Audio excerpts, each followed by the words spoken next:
Hello there, yours truly, back in Cinematic Hot Seat, coming at y'all with something that's been on my mind, my heart, and even my soul over this, what you're seeing right now.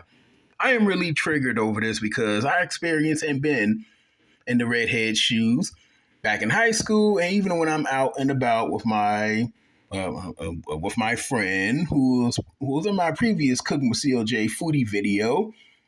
So with this, even though I never seen any episode of the Proud Family, Louder and Prouder, or its original showing of the original Proud Family, yes, I'm very aware of this show. It is from the same creator and artist of The Bebe's Kids back in '92. And when this originally debuted, I had no interest, but I respected it and had no quarrel or dislike for it. Just never took any time to watch it.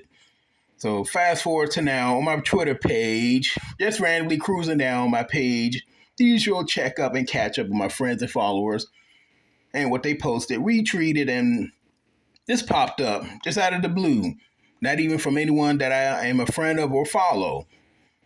It's about the Proud Family, Louder and Prouder, Season 2, Episode 6, The End of Innocence. It originally aired February 1st, 2023 on Disney Plus and for everybody on the Disney Channel, March 18th, 2023. Pretty much spoilers. It's about Zoe, the tall, thin, redhead with freckles and big glasses, who reminds me of my friend who was in the video and when we're out and about. She gets both ridiculed, antagonized, and peer pressure, all because she's been asked by a black kid whose name is Noah, and nobody else in her school asked her out for the dance. So Zoe's friends, who are named Penny Proud, the protagonist, DeAndre Jones, La Cienta Boulevardes, Michael Collins, Maya Lebowitz Jenkins, and KG Lebowitz Jenkins. So there's tension in the air within her and her circle of friendship. Later on in the episode, there's a scene where they're all wearing Disney princess outfits. One of them drew Zoe, who is Meridia from Brave, as a wicked witch. Some friend, am I right? Not to mention that they all low-key bullied her into declining while saying that they're not jealous of Noah asking Zoe out. But by the way, Noah, who prefers white girls, but then there's a plot twist to it, so let's hold on, we'll get to that. So Zoe friends all have a bug up their noses about it. So in the end of the episode, Zoe doesn't dance with Noah and ends up alone, but has her friends forgiven her about it.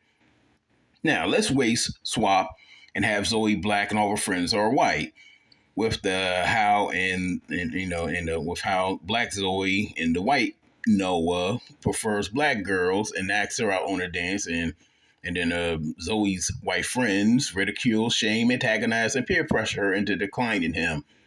They know better not to do this because that just makes everything racially in this nation and this world legit, and time for a payback of what's been lost, stolen, burnt to ashes, and ravaged. Now, I've been there. Well, I don't have any high school friends or interact with any of them. They pretty much gone in the wind and the dead in the past. Misery loves company, and I hate misery. Now, imagine if one of her white friends drew her as the wicked witch. Let's think about that. For me, love is blind, and his works is wonderful and glorious. There's no such thing as race, skin color restrictions, or regulations. No. If you love him, whether he's black, brown, yellow, white, purple, polka dot, green, red, you go the distance and to infinity and beyond to catch and hold on to him. Same for the guys. If you love her, whether she's black, brown, yellow, white, purple, polka dot, green, or red, disregard anybody standing in your way. If anything, Zoe should have broken up with her friends of hers and follow her heart and continue her friendship with Noah. Now, back to the plot twist. Noah prefers only white girls, and that's why he chose her, and he was manipulating her. So that makes so during their fallout, that makes Noah a racist, and that's okay, right? Is that okay? How's he a racist? Okay, first of all, how is that bad? Let's be honest with ourselves. We all have preferences, personal preferences. So what if Noah, the black kid, likes only white girls? How to make some racist? Really? Since when? In the show, Noah hasn't hurled any racial slurs or insults toward any of Zoe's black friends or black girls or black boys on the show before, prior, or during, or later on.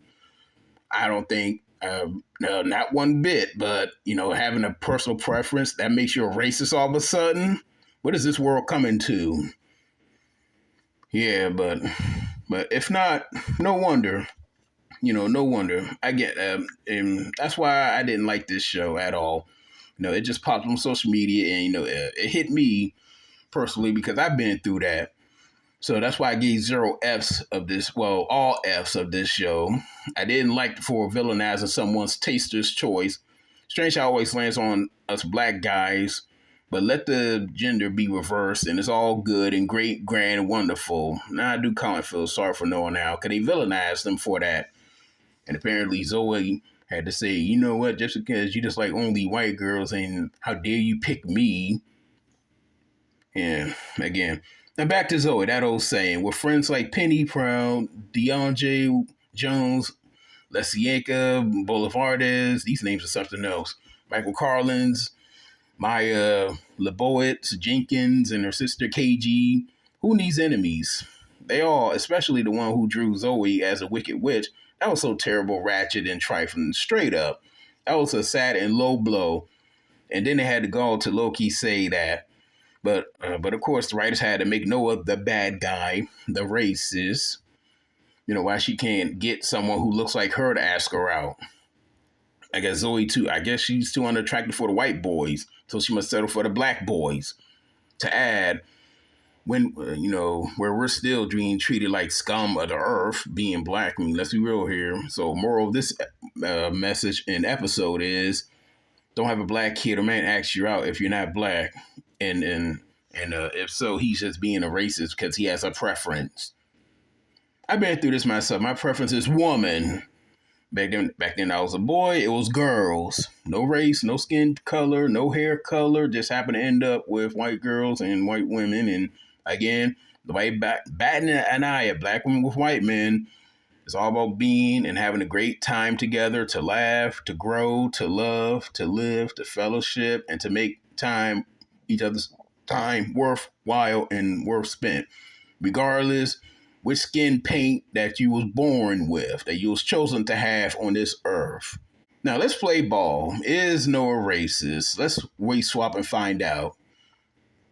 Now, once again, nobody has a problem for white boys only preferring and dating black girls. Let a black boy dance or date a white girl and prefers them. And according to the show, all HELL double hockey sticks erupts and the world ends and vilified to infinity.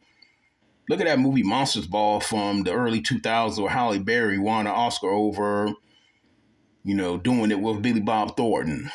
Now imagine if Denzel Washington and Julia Roberts and the Pelican Brief did it. And now we have other examples. Eve the Rapper, the late Tina Turner, the Williams sisters, Vina and Serenity, Angela Bassett, just the name. And who's wanting to become president in November? I'm just saying. How come why any of them couldn't pick someone with their tone? Does that make them racist as well? Imagine if Barack Obama was married to a woman who looked like Zoe, the redhead.